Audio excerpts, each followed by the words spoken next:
Sachal news net work کی videos میں خوش آمدید۔ ناظرین، ویڈیو سے متعلق اپنی قیمتی رائے کا اظہار کمنٹ باکس میں ضرور کریں اور چینل کو سبسکرائب کریں۔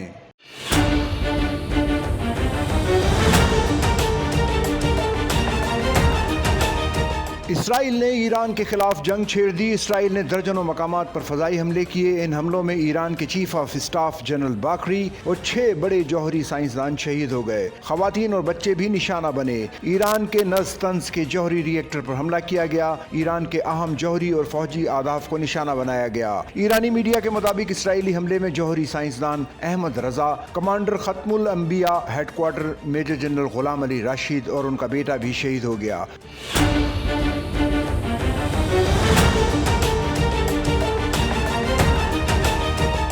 تہران کے رہائشی علاقے پر اسرائیلی حملے میں 5 افراد شہید ہوئے، جبکہ تبریز کے قریب 2 افراد شہید اور 6 زخمی ہوئے۔ تہران کے جنوب میں اصفہان، جنوب مغرب میں عراق شہر اور مغرب میں کرمان شہر پر بھی حملے کیے گئے۔ ایران کا کہنا ہے کہ اس کا فضائی دفاعی نظام الرٹ ہے۔ تہران کے امام خمینی ہوائی اڈے پر تمام پروازیں معطل کر دی گئی ہیں۔ اسرائیل نے ایران پر حملے کا پہلا مرحلہ مکمل کرنے کا دعویٰ کیا ہے۔ اسرائیلی میڈیا کے مطابق اسرائیلی فضائیہ کے درجنوں لڑاکا طیاروں نے حملے میں حصہ لیا۔ اسرائیل کی جانب سے ایران پر فضائی حملوں کے بعد ایران، عراق اور اردن سمیت متعدد ممالک نے اپنی فضائی حدود بند کر دی ہیں۔ پاکستان نے ایران پر اسرائیل کے حملوں کو بلا جواز اور ناجائز جارحیت قرار دیتے ہوئے ان کی شدید مذمت کی ہے۔ پاکستانی وزارت خارجہ نے ایک بیان میں کہا کہ اسرائیلی فوجی حملے ایران کی خود مختاری اور علاقائی سالمیت کی خلاف ورزی اور اقوام متحدہ کے چارٹر اور بین الاقوامی قوانین کے بنیادی اصولوں کی صریحاً خلاف ورزی ہیں۔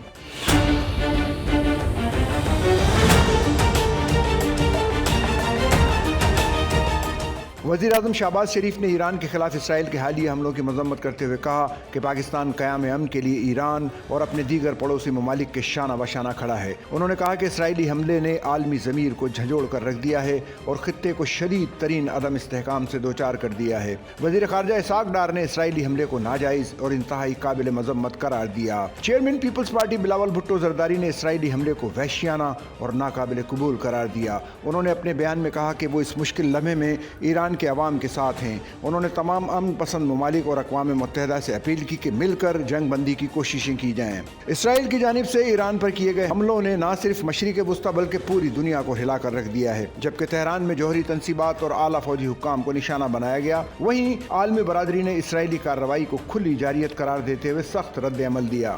سعودی وزارت خارجہ نے شدید الفاظ پر مبنی بیان میں کہا کہ سعودی عرب برادر اسلامی جمہوریہ ایران کے خلاف صریح اسرائیلی جارحیت کی مذمت کرتا ہے جو اس کی خود مختاری اور سلامتی کے خلاف ہے۔ یہ بین الاقوامی قوانین کی واضح خلاف ورزی ہے۔ سیکرٹری جنرل اقوام متحدہ انطونیو گوتریس کے ترجمان نے کہا کہ ہم اسرائیلی حملوں پر گہری تشویش رکھتے ہیں، خاص طور پر جب ایران اور امریکہ کے درمیان جوہری مذاکرات جاری ہیں۔ دونوں فریقین کو تحمل سے کام لینا چاہیے۔